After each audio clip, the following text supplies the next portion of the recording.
ছটফট করেছে। আমাদের বৈদ্যমশাই দাঁতের শল্য চিকিৎসা শিখতেই বাইরে গেছেন, আজকের মধ্যেই আশা করি চলে আসবেন। কিন্তু ও যে আর পারছে না। শোনো, তুমি একটা তুলোর মধ্যে লবঙ্গ তেল দিয়ে পুটির মায়ের যে দাঁতে ব্যথা হচ্ছে তার গোড়ায় রাখো। বৈদ্যমশাই এলে আমি তোমাদের বাড়িতে যেতে বলছি। আচ্ছা গোপাল দাদা। যাই, বাজার থেকে চটপট ঘুরে আসি, এরপর আবার রাজসভায় যেতে হবে।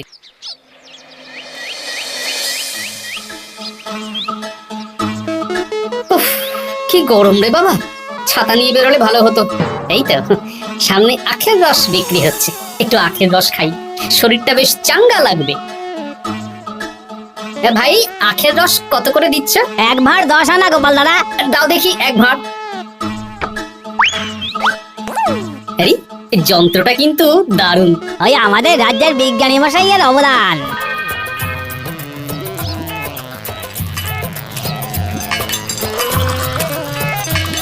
এই নাও গোপাল দাদা।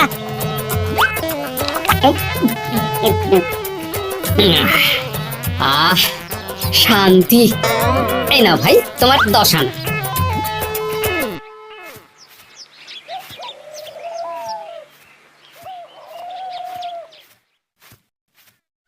কি রাজবৈদ্য, এই ফিরছো নাকি? হ্যাঁ, এতদিন আমি দাঁতের চিকিৎসার ব্যাপারে তেমন কিছুই জানতাম না, এবার সব শিখে এসেছি। ভালোই করেছো, তুমি একেবারে প্রথম রোগীকে দেখে তারপর রাজসভায় এসো। প্রথম রোগী? পুটির মা গো, কালকে সারা রাত যন্ত্রণায় ঘুমোতে পারেন। আরে আর বলো না, কদিন আগেই পুঁটির মাকে নিয়ে পুঁটির বাবা আমাদের বাড়িতে এসেছিল। দেখলাম ওই বাড়ির দাঁতে বিস্তর সমস্যা। সেই জন্য দাঁতের শল্য চিকিৎসা শিখতে চলে গেলে? ঠিক তাই, আমি ব্যথা কমার পথ্য দিয়ে এসেছিলাম। দেখি এবার দাঁতটা তুলেই দিতে হবে। তাহলে তুমিও পুটিদের বাড়িতে যাও, আমি বাড়িতে থলে রেখে আসছি। আজ না হয় দুজনে একটু দেরি করেই রাজসভায় যাব। বেশ বেশ।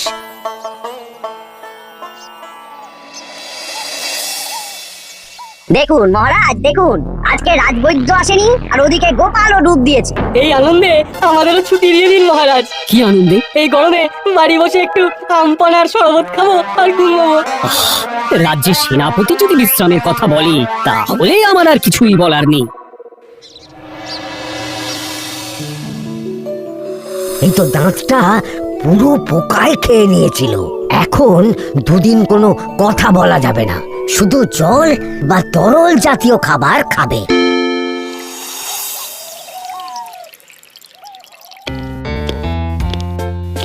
ওই তো গোপাল আর রাজবৈদ্য দুজনে একসাথে রাজসভায় ঢুকছে। রাজবৈদ্য মশাই ওনার জীবনের প্রথম শল্য চিকিৎসা করছিলেন, তাই আমিও দেখছিলাম। তা কি রাজবৈদ্য, সফল হয়েছো? হ্যাঁ মহারাজ, পুঁটির মায়ের একটা মাড়ির দাঁত পোকায় খেয়ে নিয়েছিল, সেটাই তুলে দিলাম। ভালোই হলো, আমাদের রাজ্যে কোনো দাঁত তোলার বৈদ্য বা চিকিৎসক ছিল না। এখন তুমি সাধারণ রোগ ব্যাধি নিরাময়ের সাথে সাথে দাঁতের চিকিৎসাও করবে। কিন্তু মহারাজ, একটা যে সমস্যা আছে। আবার কি সমস্যা? আমি যে দাঁতের শল্য চিকিৎসা করি এটা তো আর রাজ্যবাসী জানে না, তাই কতজন আর আমার কাছে আসবে সে নিয়ে আমার সন্দেহ আছে। মানে তুমি চাইছো যাতে তোমার কাছে বেশ কিছু রোগী তাড়াতাড়ি আসুক, যাতে তুমি অনুশীলনও করতে পারো, তাই তো? একদম ঠিক ধরেছেন মহারাজ, কাজ না করলে হাত পাকাবো কি করে? তাহলে ভেড়া পিটিয়ে বলে দিলেই তো হয়। এতে তেমন ভালো কাজ হবে বলে মনে হয় না। তা তুমি কি বলতে চাইছো গোপাল? প্রচার হবে, কিন্তু একটু অন্যভাবে। কিভাবে? আজ বিকেলে আমি রাজবৈদ্যর হয়ে প্রচার করব, শুনে নেবেন। বেশ। শুনুন শুনুন শুনুন, আমাদের কৃষ্ণনগরের রাজবৈদ্য এখন দাঁতের শল্য চিকিৎসাও করছেন। যারা যারা আমাদের রাজবৈদ্যের কাছে দাঁত তোলাবেন, তাদের দাঁত তোলার পরে দুদিন কোনো শত্রু থাকবে না। চিকিৎসার সময় সকাল 7টা থেকে সকাল 10টা পর্যন্ত।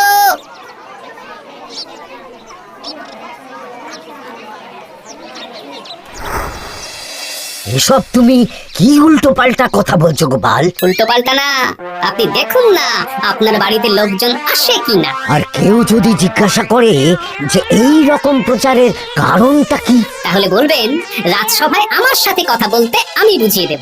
বেশ।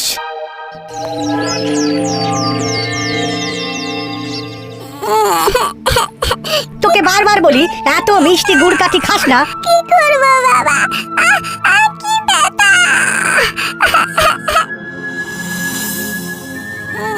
বাড়ি আছেন নাকি বৈদ্যমশাই? হ্যাঁ আছি আছি, এই আমার ছেলেটার না দাঁতে খুব ব্যথা দুদিন ধরে। দেখছি। তা আপনাকে তো এই রাজ্যে আগে দেখিনি। আমি পাশের রাজ্য থেকে আসছি, শুনলাম আপনার কাছে দাঁতের শল্য চিকিৎসা করালে আগামী দুদিন কোনো শত্রু থাকবে না। ঠিকই শুনেছেন। বেশ, তাহলে বলুন কেন থাকবে না? আগে চিকিৎসাটা করি, তারপর বলছি।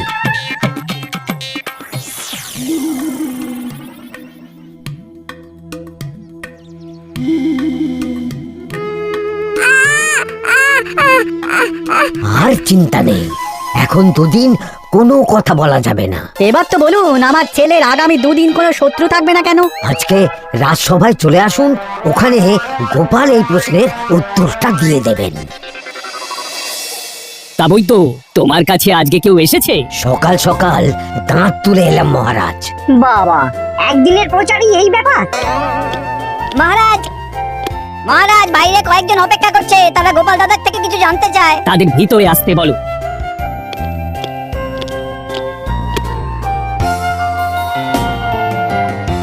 আজ আমার ছেলে বৈদ্যমশাইয়ের কাছে একটা দাঁত তুলিয়েছে। আমি জানতে চাই প্রচার অনুযায়ী আমার ছেলের নাকি আগামী দুদিন কোনো শত্রু থাকবে না, সেটা কেন বলা হয়েছে? বলতে পারি, কিন্তু কথা দিতে হবে। এই কারণটা বাইরে আর কাউকে বলা যাবে না। বেশ, বলবো না। বাংলায় একটা প্রবাদ আছে, বোবার শত্রু নেই। মানুষ সাধারণত কথার বিনিময়ে মতবিরোধ, বিবাদ বা শত্রুতা করে। যে ব্যক্তি কথা বলতে পারে না, তাই তার সঙ্গে কথা বলে মতবিরোধ হওয়ার কোনো সুযোগই নেই। মানে যার যার দাঁত তোলা হবে, তারা তো আগামী দুদিন কথা বলতে পারবে না। আর কথা না বললে কোনো বিবাদ হওয়ার ব্যাপার নেই। আর বিবাদ না হলে কারো সাথে শত্রুতাও হবে না। কি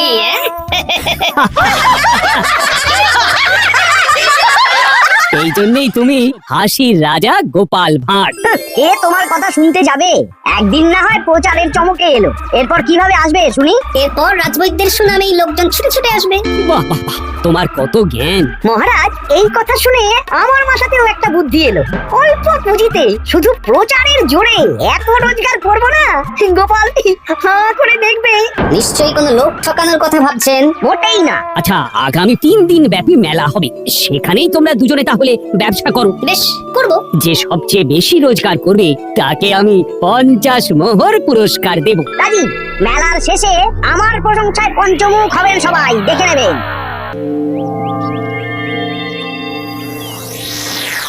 খুব তো বড় মুখ করে বলে এলেন যে ব্যবসা করবেন মেলার মাঠে। তা আপনি কি ব্যবসা করবেন শুনি? ভাগ্য পরীক্ষার দোকান দেব। মানে? মানে আমি বিভিন্ন মেলায় দেখেছি যে একটা দোকানে নিচের দিকে হেলানো অবস্থায় একটা পাতলা কাঠের পাটাতন থাকে। সেই পাটাতনের উপরে 1 থেকে 6 অবধি সংখ্যা লেখা থাকে, তাই তো? হ্যাঁ, যারা মেলায় ভাগ্য পরীক্ষা করতে আসবে তাদের ফাঁপা লোহার 6টা বল দেয়া হবে। যদি ওই 6টা বলি 6 নম্বর লেখা খোপের মধ্যে ঢোকাতে পারে, তাহলে প্রথম পুরস্কার পাবে। আমিও ওটারই দোকান দেব, কিন্তু শুধুমাত্র একটাই পুরস্কার থাকবে। 6টা বল 6 নম্বর খোপের মধ্যে ফেলে কেউ যদি 36 করতে পারে, তাহলে সে পাবে 100 মোহর উপহার। আরে খেলার জন্য কত মোহর লাগবে? 1 মোহর। আপনি কিন্তু জেনে বুঝে বিপদ ডেকে আনছেন। একজন কেউ ফেলে দিলেই আপনার হাত থেকে 100 মোহর ফসকে যাবে। আরে মেলার ভিড়ে যদি আপনি পুরস্কার না দেন, তাহলে জনতার একটা মারও ফসকাবে না। আরে সেই জন্যই তো তোদের পোষা। তোদের মধ্যে যে কোনো একজন ওই কাঠের পাটাতনের নিচে লুকিয়ে থাকবি। যখনই দেখবো কেউ 36 করে ফেলছে, আমি গলা ঠাকরাবো আর তোরা কাঠের পাটাতনটা হালকা করে নিচ থেকে নাড়িয়ে দিবি। এটা তো দারুণ বুদ্ধি। কি বলছো গোপাল, তুমি আখের রসের দোকান দেবে? হ্যাঁ, এই গরমে আখের রসের বেশ চাহিদা। তোমার বানানো ওই যন্ত্রের চাকা ঘোরাবো আর আমার ভাগ্যের চাকা ঘুরবে। সে ঠিক আছে, আমার কয়েকটা যন্ত্র বানানোই আছে। তুমি না হয় মেলায় ব্যবহার করো 3 দিন। ব্যাস, আর চিন্তা নেই।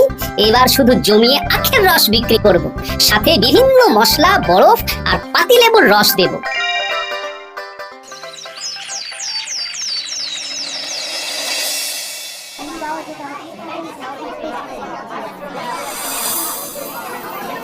এই দোকানের পানীয় খেয়ে মন হবে বশ। গোপাল ভাঁড় নিয়ে এসেছে ঠান্ডা আখের রস। আরে গোপাল দাদা, তুমি আখের রস বিক্রি করছো? ঠান্ডা আখের রস কত করে গো গোপাল দাদা? 1 ভাঁড় মাত্র 10 আনা। 6 ভাঁড় দাও। এক্ষুনি দিচ্ছি। আসুন আসুন আসুন, সবাই আসুন। আসুন আসুন আসুন, এদিকে আসুন, এদিকে আসুন, ভাগ্য পরীক্ষা করুন, 1 মোহরে 100 মোহর।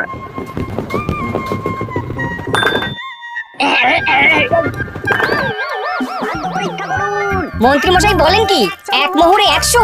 তুমিও ভাগ্য পরীক্ষা করাবে নাকি? একবার বাজিয়ে দেখতে দোষ কি? দাও আখের রস খেয়ে বরং চলে যাই। এই তো হয়ে এসেছে। এই না ধরো।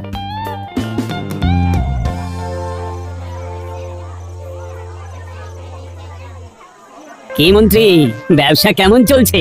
ভালোই। আপনি একবার ভাগ্য পরীক্ষা করে দেখবেন নাকি মহারাজ? না না না, আমি এসবে নেই। জানি আপনার কাছে 100 মোহর নস্যি, তবুও 1 মোহরের বিনিময়ে চেষ্টা করে দেখুন না। আচ্ছা, এত করে বলছো যখন, দেখি। 1 মোহরে 6টা বল। বাবা বাবা বাবা, দেখুন মহারাজ, চেষ্টা করে। এই তো একটা 6 পড়েছে, আবার চেষ্টা করুন। জয় মা জয় মা। আবার 6। সাবাস, দেখুন হয়ে যেতে পারে, আর তো মাত্র 4টে বাকি। দেখি তৃতীয়টা। আবার 6। নিন খেলুন। এই যা, হলো না। আরেকবার প্রথম থেকে চেষ্টা করবেন নাকি মহারাজ?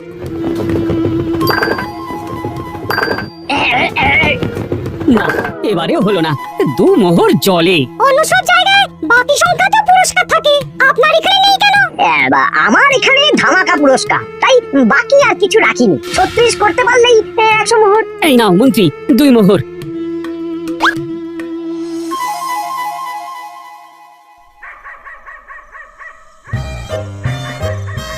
কি মন্ত্রী মশাই, আর তো মেলায় লোকজন নেই, বাড়ি যাবেন না? তুমি যাও না, আমি একটু পরে যাব। বেশ, আমি এগোলাম। গোপাল আর মন্ত্রী, তোমাদের কার কেমন রোজগার হয়েছে একদিনে? মহারাজ, কালকে আমার 7 মোহর 20 আনা রোজগার হয়েছে। আমার 70 মোহর, কিন্তু খরচ কিছুই হয়নি, কারণ কেউ 36 করতে পারেনি মহারাজ। বাহ বাহ বাহ। আমি তো বলেছিলাম, আমি যখন ব্যবসা করব, গোপাল আমার ধারে কাছে দাঁড়াতে পারবে না। বেশ, এখনো তো আজ আর কাল 2 দিন মেলার বাকি আছে। 2 দিনেও আমার 2 কানা করিও খরচ হবে না, শুধুই রোজগার। গোপাল যতই প্রচার করুক আর যতই ভালো আখের রস বানাক না কেন, আমার ব্যবসাকে টপকাতে পারবে না। ঠিক আছে, আজকে আমি একবার ভাগ্য পরীক্ষা করে দেখবো। আমার দোকানে সুস্বাগতম। নাও সেনাপতি, চেষ্টা করে দেখো। দিন বল। আমিও সেনাপতির খেল দেখতে এলাম। প্রথম বল। এই যে গড়িয়ে গড়িয়ে গড়িয়ে 6 নম্বর। সাব্বাস সেনাপতি। আবার 6। তৃতীয়, চতুর্থ, পঞ্চম। আরেকটা খেলতে হবে। নাও সেনাপতি। ষষ্ঠ বল। এই যা, হলো না। এটা কি হলো? আবার চেষ্টা করো তো সেনাপতি। হ্যাঁ, 3টে হয়ে গেছে, এবার 4 নম্বর। এই যা, 4 নম্বরে চলে গেল। ধুর চাই। ব্যাপারটা কি? মন্ত্রী মশাই গলা খুসখুস করার পরের বলটাই পরপর 2 বার অন্য ঘরে পড়ল। নিশ্চয়ই কোনো রহস্য আছে। না, আজকে রাতে ব্যাপারটা দেখতে হবে। চলুন মন্ত্রী মশাই, পুরো মাঠ ফাঁকা, একা একা মশা মারবে নাকি? আমি পরে যাব, তুমি যাও তো। বেশ। ব্যাপারটা কি? আমাকে তো নজর রাখতে হচ্ছে। না, একটা গাছের পিছনে লুকিয়ে পড়ি, মন্ত্রী মশাই গেলে ওনার পিছু নেব। দেখুন মন্ত্রী মশাই, পরপর 2 দিন আমি পাটাতনের নিচে ছিলাম, আগামীকাল ঘরটাকে থাকতে বলুন। বেশ, তাই হবে। আর অত জোরে গলা ফাঁকড়াবেন না, কেউ যদি সন্দেহ করে ব্যাপারটা বুঝতে চায় মুশকিল হয়ে যাবে। আরে কেউ বুঝবে না, অনেক রাত হলো, চল চল চল চল চল। আচ্ছা, এই ব্যাপার। তাই ভাবি 2 দিন ধরে একটাও কেউ পারলো না কেন? কাল আমিও মজা দেখাবো।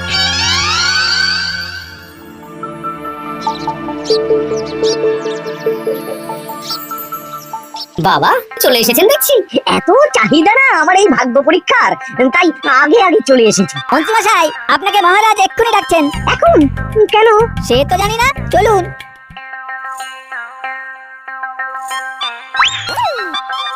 এই বেটা ঘটা, এবার বেরো। এ কি গোপাল দাদা, তুমি? হ্যাঁ আমি। খুব চালাক ভেবেছিস না? মন্ত্রী মশাইয়ের খেলা আজকে শেষ। প্রহরী, একে ধরে নিয়ে যাও।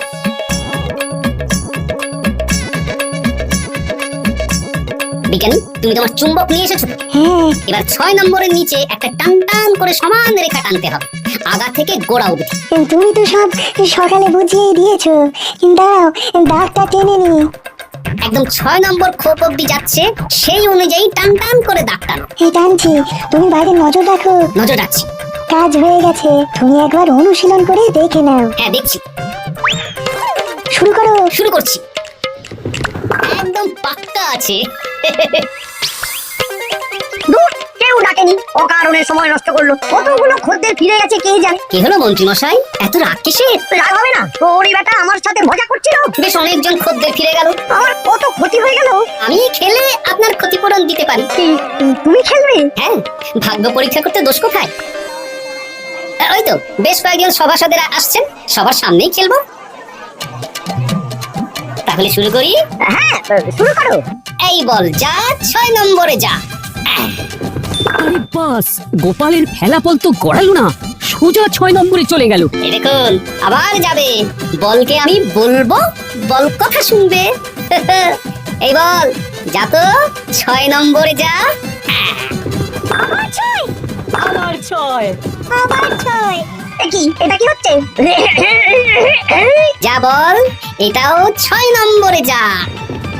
আবার 6, 100 মোহর। এটা কি করে হলো? দিন মন্ত্রী মশাই, 100 মোহর দিন। না, মানে মন্ত্রী দাও বলছি। আমি আবার খেলবো। 6। আবার 6।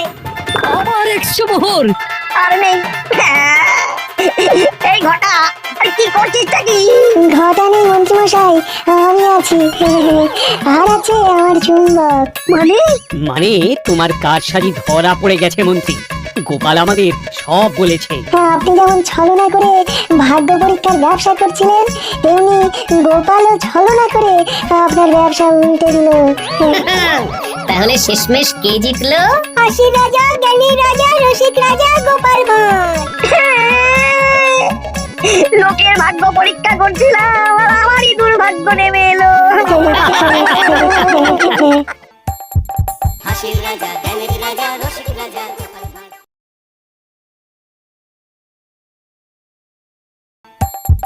হাসির রাজা, জ্ঞানের রাজা, রসিক রাজা।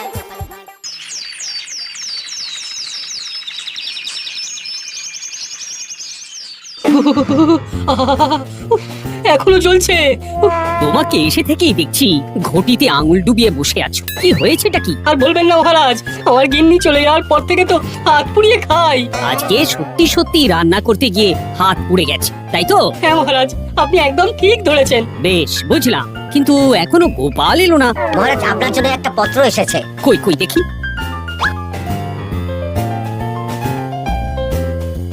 ঠিক আছে, তুমি এখন এসো। কিসের পত্র মহারাজ? দাঁড়াও, আগে গোপাল আসুক, তারপর বলছি। এই তো চলে এসেছি মহারাজ। দেখুন, আজকেও দেরি।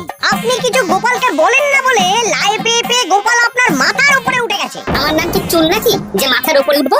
আপনিও পারেন বটে।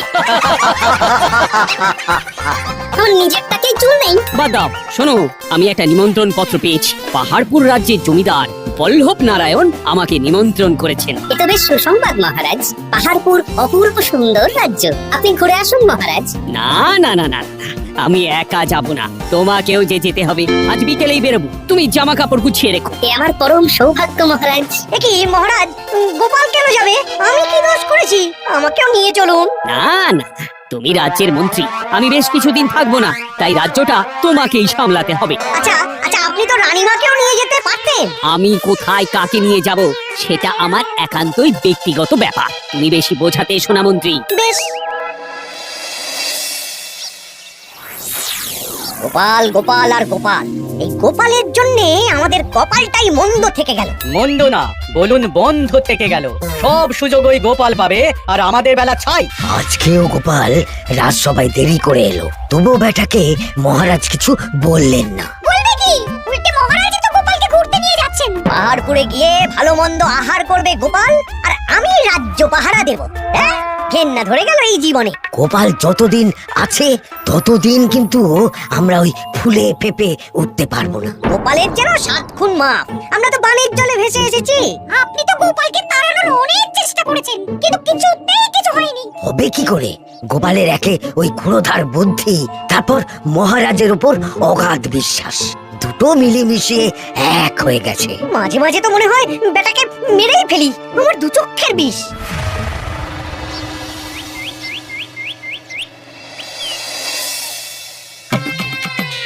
বলছি গিন্নি, কি এত তুমি পোটলায় বাঁধছো বলো তো? এত দূরের রাস্তা, তাই শুকনো খাবার ভালো করে বেঁধে দিচ্ছি। হ্যাঁ, তা কি কি দিয়েছো শুনি? ভিজে চিড়ে দিয়েছি, মুড়ি, নারকল কুচো, চিনি দিয়েছি। হ্যাঁ, ব্যাস, আর কিচ্ছু দিতে হবে না। আমার সাথে তো মহারাজও যাচ্ছেন। আমি একটু বেশি করে দিয়েছি গো। দূর, সে কথা বলিনি। মহারাজ যাচ্ছেন তো, তাই মহারাজও নিশ্চয়ই রাজবাড়ি থেকে ভালো মন্দ খাবার নিয়ে আসবেন। যে যার নিজের তালে থাকে। কি আর করবো গিন্নি, উদরকে আদর করে যা সুখ, তার অন্য কিছুতে নেই। বেশ বেশ, সাবধানে যেও। হ্যাঁ, তুমিও সাবধানে থেকো কিন্তু। আর নাতনি নাতনি গুলো এলে তাদের জানিয়ে দিও যে দাদু বেশ কিছুদিন থাকবে না। ঠিক আছে গো, ঠিক আছে। সাবধানে যাবেন মহারাজ।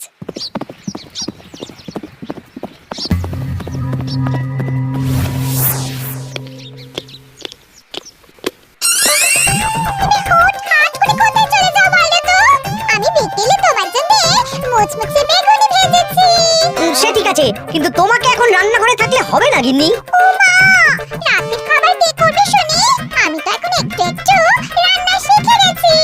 এখন তোমাকে অন্য কাজ করতে হবে। শোনো, বুঝতে পেরেছো তো? একদম জলের মতো পরিষ্কার বুঝে গেছি। তাহলে আর দেরি না করে যাও।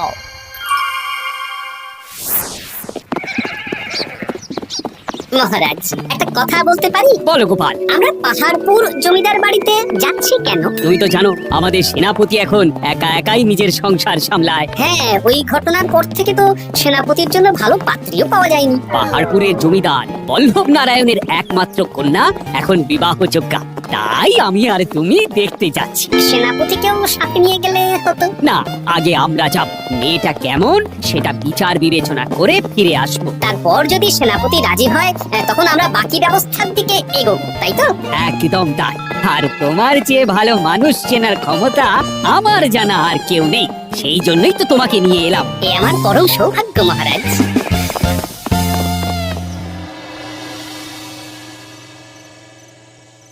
প্রণাম রানীমা। আরে মন্ত্রী গিন্নি যে, বলো বলো। এই কিছু বেগুনি ভেজেছি, তাই আপনার জন্য নিয়ে এলাম রানীমা। সরলা, তুমি ওটা রান্নাঘরে নিয়ে যাও। আচ্ছা রানীমা। এই গয়নাটা পরে কি সুন্দর লাগছে আপনাকে। নতুন নিলেন? না না, বছরখানেক আগে বিবাহ বার্ষিকীতে মহারাজ গড়িয়ে দিয়েছিলেন।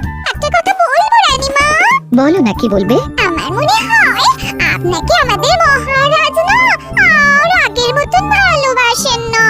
এই কি কথা বলছো তুমি? ওনার চোখে যা মনে হয় তাই বলেছি রানীমা। এই দেখুন না, মহারাজ হঠাৎ পাহাড়পুরে ঘুরতে চলে গেলেন আর আপনাকে নিয়ে গেলেন না। নিশ্চয়ই কোনো কাজ আছে, তাই আমাকে নিয়ে যাননি। ওই তো, এত ছাড় দিয়েছেন বলেই তো পার পেয়ে বসেছে। অপরাধ নেবেন না রানীমা। মহারাজ সব ব্যাপারে শুধু গোপাল আর গোপাল, কিন্তু বাড়িতে যে আপনিও আছেন সেটা মহারাজ খেয়ালই করেন না। আসলে গোপালকে মহারাজ খুবই স্নেহ করেন তো। আপনি আগে না গোপাল আগে? পাহাড়পুর তো এত সুন্দর জায়গা, চারিদিকে পাহাড়, পাহাড় থেকে নেমে আসছে নদী। ভাবুন আপনাকে মহারাজ নিয়ে যেতেন যদি। সত্যি তো, আমাকে তো মহারাজ নিয়ে গেলেন না। নিয়ে যাবেই বা কেন? আপনাকে তো আর মহারাজ আগের মতো ভালোই বাসেন না। সব ধ্যান দেন এখন শুধু গোপাল। হ্যাঁ, সত্যি তো, আমি তো এটা ভেবেও দেখিনি কখনো। গোপালই আপনার কপাল পুড়িয়েছে। আসছি রানীমা।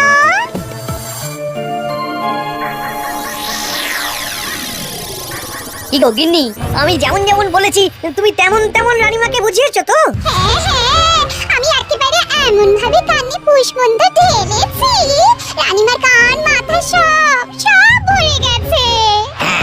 এবার শুধু মাঝে মাঝে ইন্ধন জুগিয়ে যেতে হবে, বুঝলে? তারপরে তোমার পথের কাঁটা ফাঁকা হয়ে যাবে। আর একবার গোপাল সরে গেলেই আর কোনো চিন্তা নেই। দু হাত ভরে রোজগার করবে গো। কি কেমন লাগছে যাত্রা? বেশ ভালোই মহারাজ।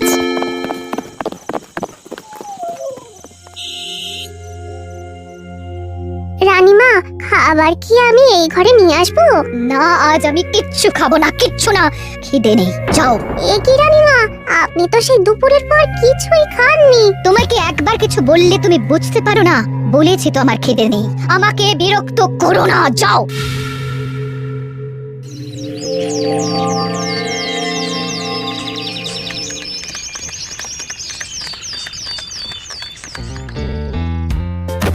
আসুন মহারাজ কৃষ্ণচন্দ্র, আসুন আসুন আসুন। কি সুন্দর জায়গায় পাহাড়পুর, মনে হচ্ছে বেশ কিছুদিন থেকে যাই। তা থেকে যান না। এখন যে কাজে এসেছি সেটা আগে করে নি, তারপর যদি সব ঠিকঠাক তখন তো আবার আসতে হবে। তাও ঠিক। এই বিমলা মা, এদিকে আয়। এই নিন কমলা লেবুর শরবত। বেশ সুন্দরী দেখতে মহারাজ। নিজের মেয়ে বলে বলছি না, বিমলা সব কাজ নিজের হাতে করে। বাড়িতে পাঁচটা দাস দাসী আছে, তাদের কাজই করতে দেয় না। বাহ বাহ বাহ, ভালোই তো। আপনার মেয়েকে তো বেশ লক্ষ্মীমন্ত দেখতে। ও অনেক ছোটবেলায় মাকে হারিয়েছে, কিন্তু নিজের ইচ্ছে পড়াশুনো রান্না বান্না সব শিখেছে। যেমন হাতের রান্না তেমনই মাথায় বুদ্ধি। রান্না তো খেলেই বুঝতে পারবো। হ্যাঁ, আজ দুপুরে সব রান্না তো নিজের হাতেই করছে। আমি ওকে কিছু প্রশ্ন করতে চাই। দাঁড়িয়ে আছো কেন মা? বসো। মহারাজ, আপনার অনুমতি নিয়ে আমি বিমলাকে কিছু প্রশ্ন করতে চাই। করো না। আচ্ছা বিমলা, তোমার বয়স কত? আসছে শ্রাবণে আমি 19 বছরে পড়বো। আচ্ছা, শ্রাবণ মাসে জন্ম, বর্ষাকালে। বেশ বেশ। আচ্ছা বলো তো, মেঘের ডাকে জল ছেড়ে ডাঙায় উঠে পড়ে, মানুষ তাকে হাতে পেলে নিয়ে যায় ঘরে, এটা কি? কই মাছ। বাহ বাহ, এবার বলো তো, এমন কোন জিনিস যেটা একান্তই তোমার কিন্তু অন্যেরা বেশি ব্যবহার করে? আমার নাম। বাহ, বাবা বাবা, খুব সুন্দর খুব সুন্দর। আপনার মেয়ের মাথায় বুদ্ধি আছে।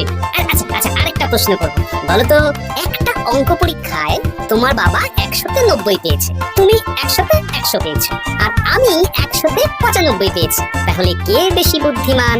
আপনি বেশি বুদ্ধিমান। মা, এটা তুই কি বললি রে? তুই তো 100-তে 100 পেয়েছিস, তাহলে তুই বেশি বুদ্ধিমান হবি না? না না, আমি হলে তো বুদ্ধিমতী হব। দারুণ দারুণ। জমিদার মশাই, আপনার মেয়ে সত্যিই বুদ্ধিমান, না মানে বুদ্ধিমতী। এবার দুপুরের ভুরি ভোজটা খেলেই বুঝতে পারবো হাতের জাদু।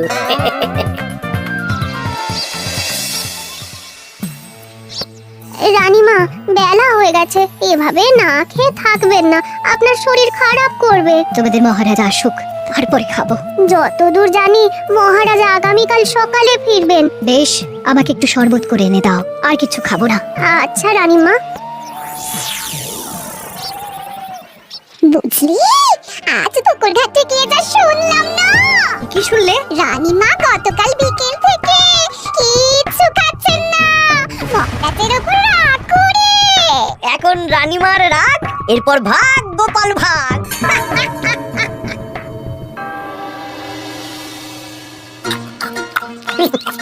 সত্যি বিমলা, তোমার হাতের রান্নার কোনো তুলনা নেই মা। আমাদের সেনাপতি তাহলে আর হাত পুড়িয়ে রান্না করবে না বলছো? সে যদি কর্তাগিন্নিতে রাগারাগি হয় তখন।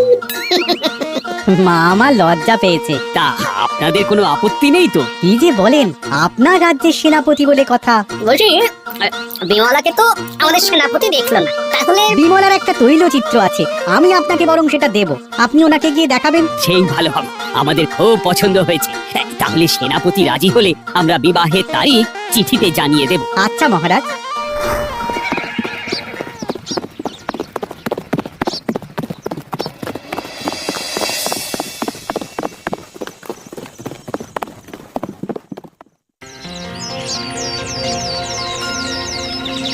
মহারাজ, আমি তাহলে আসি। যাওয়ার পথে আমি সেনাপতির সাথে কথা বলে নেবো। হ্যাঁ হ্যাঁ গোপাল, এসো। বেশ ভালোই কাটলো পাহাড়পুরে। হ্যাঁ মহারাজ, অনেক ধকল গেছে, যান গিয়ে বিশ্রাম নিন।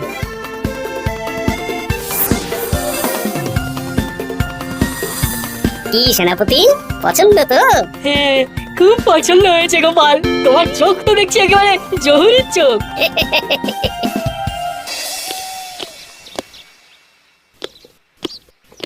চিরটা কাল আপনি ওই গোপাল গোপাল করে কাটিয়ে দিন।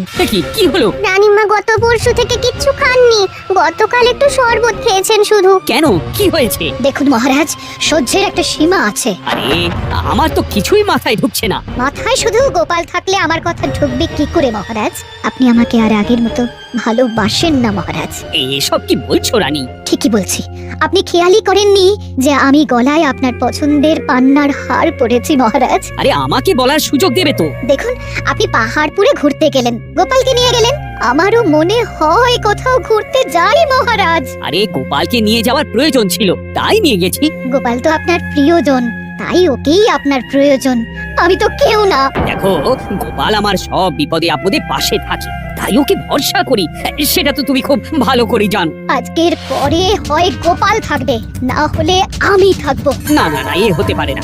গোপালকে আমি সরাতে পারবো না, আর কাউকে সরানোর জন্য কোনো কারণ তো চাই। আর কারণ যদি আমি দিয়ে দিই? কি কারণ? আপনি গোপালকে বলবেন আমার সাথে আপনার ঝগড়া হয়েছে। বেশ, তাতে কি? আপনি গোপালকে বলবেন ও যেন আমাকে বলে আপনার কাছে ক্ষমা চাওয়ার জন্য, আর আমি ক্ষমা চাইবো না।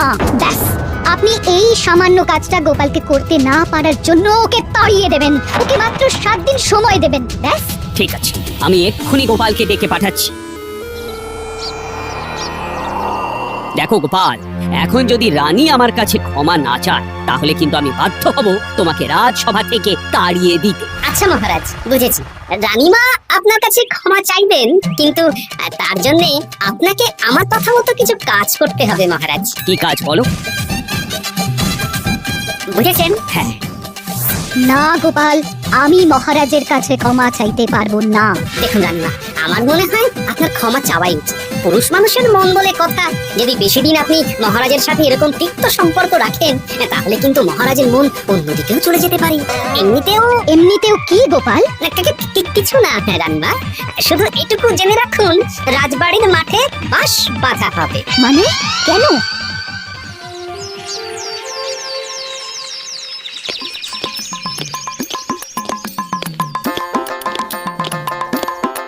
আসতে পারি মহারাজ? হ্যাঁ, এসো এসো। বলছি, আমি তাহলে জমিদার বাড়িতে বিবাহের দিনক্ষণ ওই চিঠি লিখে জানিয়ে দিচ্ছি। হ্যাঁ, জানিয়ে দাও গোপাল। আর কি কি কেনাকাটা করতে হবে সেটার একটা তালিকা বানিয়ে ফেলো। আচ্ছা মহারাজ, মেয়ের শাড়ি আপনি নিজে পছন্দ করে কিনবেন তো? হ্যাঁ, ওই শাড়িওয়ালাকে আজকে দুপুরেই আসতে বলো। আচ্ছা মহারাজ। বিয়ের শাড়ি, কেনাকাটা, এসব কি মহারাজ? সেসব বলা যাবে না রানী, সময় হলে জানতেই পারবে। তবে বিমলাকে অপরূপ সুন্দরী দেখতে, এটুকু বলতে পারি। দেখুন তো মহারাজ, ওই টোপরটা ঠিক আছে কিনা? একদম ঠিক আছে, খুব সুন্দর। শাড়িওয়ালা এক্ষুনি আসছে। আসছি মহারাজ। এসো এসো। তার জন্য শাড়ি লাগবে মহারাজ? রানীমার জন্য? না না, বিমলার জন্যে। বিমলাকে? এক অপরূপা তরুণী, বুদ্ধিমতীও আছে, ধীর স্থির, ঝগড়া করে না। বেশ, অনেক হয়েছে মহারাজ। দোহাই আপনার, আপনি দ্বিতীয় বিয়ে করবেন না। আমি ক্ষমা চাইছি। কি বলছো রানী? আমি বুঝতে পেরেছি, আমি আপনাকে গোপালের নামে 2-4 কথা শুনিয়েছি বলে আপনি বিয়ে করতে চলেছেন। আমি আর রাগারাগি করব না, আমাকে ক্ষমা করুন। ব্যাস, রানীমা ক্ষমা চেয়ে নিয়েছেন, মানে আমার চাকরিটা থাকছে। হ্যাঁ গোপাল, হ্যাঁ, দোহাই তোমার, মহারাজকে বিপথে চালিত করো না। আরে ধুর, আমি বিয়ে করছি নাকি? বিয়ে তো হবে সেনাপতির। ওর জন্যই তো পাত্রী দেখতে পাহাড়পুরে গেছিলাম, গোপাল আর আমি। তার মানে মন্ত্রীর বউ আমাকে ভুল বোঝালো?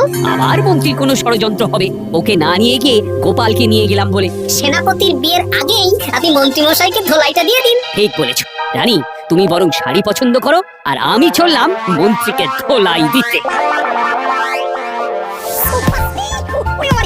তুমি এত নীচ, তোমার গিন্নিকে দিয়ে রানীর কানে বিষ ঢালা।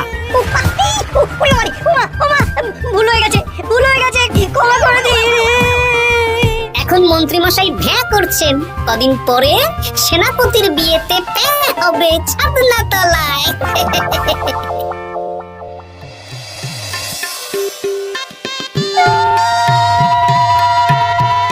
এবার মালা বদল হবে। এবার বুঝবে মালার কি জ্বালা। কি বললে?